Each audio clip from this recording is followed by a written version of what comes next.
अस्सलामुअलैकुम, कैसे हैं आप सब? उम्मीद है कि सब ठीक होंगे और अपनी फैमिलीज़ के साथ सेफ होंगे। अल्हम्दुलिल्लाह मैं भी बिल्कुल ठीक हूँ। आप सबकी सपोर्ट और दुआ का बहुत-बहुत शुक्रिया। तो कल था जी रजब भट्ट का पहला डिनर, मतलब कि शादी का पहली दावत। और ये शादी की दावत किस असर व रसूख रखने वाली शख्सियत ने की थी, इस पे बात करेंगे। और रजब साहब जो हैं, क्योंकि तालीम की बहुत ज़्यादा कमी है, अनएजुकेटेड हैं, अभी समझ-बूझ नहीं है इनको। व्लॉगिंग में तो ये आ गए हैं और बड़े छा भी गए हैं, ठीक है? अम्मा के लितर खा-खा के और अब्बा जी को बट-बट बुला-बुला के। लेकिन अभी तक इन्हें नॉलेज नहीं है कि ये किस-किस तरह से मतलब कि फँस सकते हैं, किस तरह से इनको अभी भी फँसाने की कोशिश की गई।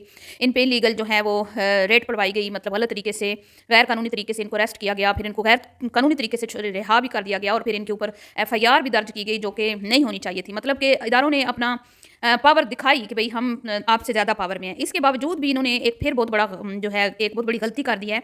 और ये गलती सिर्फ़ इसने नहीं की, और भी बहुत सारे इन्फ्लुएंसर्स हैं जो कर रहे हैं, लेकिन शायद ये इस चीज़ को जानते नहीं हैं कि ये भी एक इल्लीगल काम है और इस पर भी अच्छी खासी सज़ा हो सकती है। तो जो इदारे सिर्फ़ और सिर्फ़ आपको एक लाइन कब रखने के जुर्म में, मतलब जुर्म तो नहीं था ना वो आपका, उसमें गिरफ़्तार कर सकते हैं, और एक असला जो आपको अभी एक ही दिन हुआ है, आपको गिफ्ट मिला है, और आपको पता भी नहीं है कि ये किस किस्म का असला है और इसका लाइसेंस पाकिस्तान में अवेलेबल है या नहीं, आपकी नॉलेज नहीं है, उस पे अगर आपके ऊपर एफआईआर दर्ज हो सकती है। तो अगर इदारे चाहें तो जो आपने कल एक गलती की उस पे भी एक्शन हो सकता है, और उस पे तो अच्छा खासा तगड़ा एक्शन हो सकता है। उसकी वजह से आपको 3 साल सज़ा भी हो सकती है, अच्छा खासा बड़ी अमाउंट जो है वो जुर्माना भी हो सकती है। लेकिन आपको, आपके अंदर ना नॉलेज की बहुत कमी है, तो मैं सिर्फ़ आपको ये मशवरा दूँगी कि अपनी बेगम की तालीम का फ़ायदा उठाएँ। चलें, आप इतने ज़्यादा पढ़े लिखे नहीं हैं, आपको इन चीज़ों की समझ-बूझ नहीं है, तो अपनी वाइफ़ को साथ बिठाएँ, उनसे मशवरा करें। बजाए इसके जो आपने अपने साथ लोंडे लपाड़े रखे हुए हैं, वो भी अनएजुकेटेड हैं, वो भी कोई, उनके पास भी कोई मतलब कि तालीम का हुनर नहीं है, वो भी समझ-बूझ को नहीं रखते, वो भी बस बड़के-फड़के इधर से उधर लगाई, इधर से उधर किसी को गाली दे दी, किसी का गला खींच लिया, किसी को खाने-पीने पे टोक लिया, किसी की इधर से टाँग खींची, किसी की उधर से बाजू खींची, और यूँ करके आपका एक कंटेंट बन जाता है और उस कंटेंट को बच्चा पार्टी देख के एन्जॉय करती है। लेकिन आप अपनी ही वाइटी फैमिली को बड़ा धोखा दे रहे हैं, ठीक है? असल में ये भट्टी साहब अपनी ही वाइटी फैमिली को बहुत बड़ा धोखा दे रहे हैं, और जो प्यार इनको मिल रहा है वाइटी फैमिली से, उसके बदले में ये क्या दे रहे हैं लोगों को? सिर्फ अपने बिजनेस प्रमोट कर रहे हैं, खुद का अपना बैंक बैलेंस बढ़ा रहे हैं इलीगल काम करके, और आवाम को ये उल्लू बना रहे हैं, ट्रक की बत्ती के पीछे लगा रहे हैं। इसमें मैं बात करूंगी। और ये जो परफ्यूम का इन्होंने एक कल भाई एक ड्रामा रचाया गया, उसमें 3,000 फिर 2,500 फिर 20 लोगों को डिनर करवाया जाएगा, इसकी क्या कहानी है, उस पर भी बात करेंगे। और हाँ, बात करेंगे भैया जी ने शादी तो कर ली, लेकिन बेगम को देने के लिए टाइम नहीं है। और बार-बार बेगम को बेटा-बेटा कहना, ये क्या सही है, दुरुस्त है? ये आप लोगों ने बताना है, इसका मैं आप पे छोड़ देती हूँ। तो वीडियो को स्किप नहीं करना, चैनल को करना है सब्सक्राइब, वीडियो को करना है लाइक और शेयर। सबसे पहले तो मैं बात करूँगी जी जनाब अली की जो कल दावत थी, ये दावत कोई किसी आम बंदे की तरफ से दावत इसको नहीं दी गई। आपने देखा इस दावत में पहले तो एक पूरा ड्रामा क्रिएट किया गया ना, अम्मा ने कहा अभी दावत पे जाना है, लेकिन भट्टी साहब फुल तैयार थे, पूरी पार्टी तैयार थी, सारी फैमिली तैयार थी जाने के लिए। लेकिन भट्टी साहब की आदत है कि वो एक ड्रामा क्रिएट करते हैं, उन्होंने उछल-कूद करनी होती है, अम्मा से तू-तड़ा करके बात करनी होती है, थोड़ा-सा वो झक मारनी होती है। तो वो कर करा के फिर उन्हें जाना तो होता है, करना तो होता है काम, लेकिन थोड़ा-सा वो फ़ील करवाना होता है अपनी ऑडियंस को कि मैं बड़ी मेहनत कर रहा हूँ। मैं बड़ी ही लोंडो-लपाड़ों के साथ जो है ना उनको साथ रख के, तो मैं बड़ी ही मेहनत मुशक्कत कर रहा हूँ। उसके बाद मैं आपको 3-4 घंटे का व्लॉग बना के उसमें से एडिट करके आधे घंटे का आपको व्लॉग देता हूँ। तो आप किसी पे एहसान तो नहीं ना चढ़ा रहे, किसी पे एहसान तो नहीं कर रहे कि आप फरमा रहे हैं कि मेरी तो टाँगें टूट रही हैं, मेरे तो पाँव जो हैं वो थके पड़े हैं, ये हुआ है, वो हुआ है। ऐसे मतलब full drama, full acting, full वो अम्मा की तरफ से भी जो किया जाता है, मेरा शेर पुत्र, शेर पुत्र। शेर पुत्र ये नहीं होते जो फड़के-बड़के मारते हैं।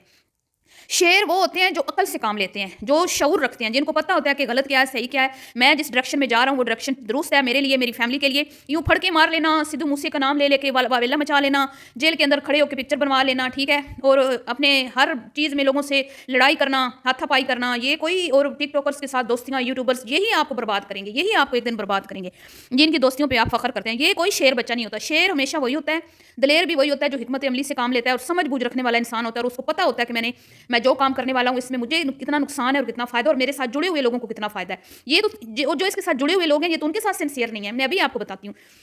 तो वो दावत भी इनको किसी असर रसूख रखने वाले शख्स की तरफ से मिली थी, जहाँ पर इनको बिल्कुल भी कैमरा अलाउ नहीं था, मतलब कि उनकी फैमिली तो बिल्कुल भी सामने आई नहीं। मतलब इतना सीगा राज में रखा गया उस दावत को कि वो दावत किसने की है, कि कोई इनकी फैमिली के बगैर, और गजल की फैमिली जो आई थी, इसके लोंडे लपाड़ों के अलावा कोई बंदा नहीं आया जो मेज़बान था। भाई किसने इनको दावत की है, मुकम्मल तौर पर ये चीज़ राज में रखी गई। तो इससे आप अंदाज़ा लगा लें कि ये किसी सियासी शख्सियत के घर गए थे, जो नहीं बताना चाहते लोगों को कि भई ये मेरे घर आया है बंदा दावत पे। तो ये तो दावत का था खुलासा। अब मैं बात करूँगी जी कि मतलब जिन लोगों के साथ इसके ताल्लुकात हैं, तो कुछ लोग ज़ाहिर नहीं करना चाहते कि हमारे इस बंदे के साथ ताल्लुकात हैं, और वो उनकी फैमिली भी नहीं आई सामने, ना वो बंदा खुद आया। अब बात करते हैं जी, इसने एक ऐप को प्रमोट किया जो कि सरासर हराम जुआ ऐप है, इल्लीगल काम है ये, और ये काम जो है इसमें गेमिंग खेली जाती है, शायद प्रेडिक्शंस की जाती हैं, पैसा लगाया जाता है, फिर वो पैसा जो है आपका डूब भी जाता है, ठीक है? और अगर आपको मिलता भी है तो वो भी जुआ टाइप होता है, मतलब कि वो हराम का पैसा होता है। लेकिन इनको क्या फ़र्क पड़ता है? ये तो खुद इस तरह के कामों में पड़े हुए हैं, खुद इस तरह के काम करते हैं, तो इनके लिए कोई चीज़ बड़ी नहीं है। लेकिन कम से कम आप अपने साथ जुड़ी हुई वाईटी फैमिली का तो लिहाज़ करें, उनका तो ख़्याल करें। छोटे-छोटे बच्चे आपको देखते हैं और वो नीचे कमेंट्स कर रहे हैं कि हम इस ऐप पे जा रहे हैं, काम नहीं कर रहे, ये वो इस तरह करके, फिर उनको लालच दिया जा रहा है कि मेरा नाम यूज़ करके करोगे तो आपको इतना बोनस मिलेगा। तो आपने तो अपना बिज़नेस चमका लिया। आपने एक मतलब 1 मिनट से भी कम इस ऐप को दिया प्रमोशन के लिए, प्रमोट किया जो आपने इस पे बात की, लेकिन आपने इसके करोड़ों में चार्ज किए होंगे, मतलब आपको करोड़ों रुपए उन्होंने दिए होंगे, ठीक है? लेकिन अब आगे जो लोग इसको यूज़ कर रहे हैं, पहली बात तो ये वो खसारे में जाएँगे, नुकसान होगा, वो जितना भी पैसा लगाएँगे उनका डूब जाएगा। और जो आपको उन्होंने दिया, उन्होंने तो कमा लेना गरीब आवाम से। मिडल क्लास फैमिली इस तरह की गेम्स में पैसे इन्वेस्ट करती है, पैसा मज़ीद कमाने के लिए, तो क्या होता है कि उनके किसी के 5,000 डूब जाते हैं, किसी के 10,000 डूब जाते हैं। और इस बंदे को इतना लिहाज़ नहीं आया, इतना ख़्याल नहीं आया कि भई जो लाखों करोड़ों कमा रहे हैं, उनको क्या ज़रूरत है इस तरह बैठ के गेमिंग खेलने की या गेमिंग में यूँ प्रेडिक्शंस करके पैसा इन्वेस्ट करने की। क्योंकि ये तो सरासर हराम है। लेकिन आम आवाम जो गरीब है, जो घरों में बैठे हुए हैं, वो बेचारे कोई 2,000 लगाएगा, कोई 3, 4, 5, 10 कुछ इस तरह करके। तो बहुत सारे हमारे खुद के जानने वाले हैं जिन्होंने बहुत बड़े-बड़े जो हैं अपने नुकसान उठाए हैं। तो ये इस तरह के हैं और ये अकेला नहीं है, इस तरह के और भी बहुत से इन्फ्लुएंसर्स हैं, सभी कर रहे हैं तकरीबन। इसकी कैटेगरी के तकरीबन सभी कर रहे हैं और उनको शर्म नहीं आती कि वो अपनी ही आवाम को धोखा दे रहे हैं। अपने मुल्क पाकिस्तान के छोटे-छोटे बच्चे जो इनके फ़ैन हैं, इनको देखते हैं, उनको ये धोखा दे रहे हैं। तो अगर कानून तो वैसे हमारा मुल्क अंदर ही है, जहाँ पे एक्शन लेना होता है वहाँ नहीं लेते, जहाँ नहीं लेना होता वहाँ पे वो एक्शन ले लेते हैं। अब इस पे इन्होंने केस डाल दिया, वो बनता नहीं था, और जहाँ पे बनता था केस, यहाँ पे इसको वो कोई भी नहीं इसको सज़ा मिलेगी।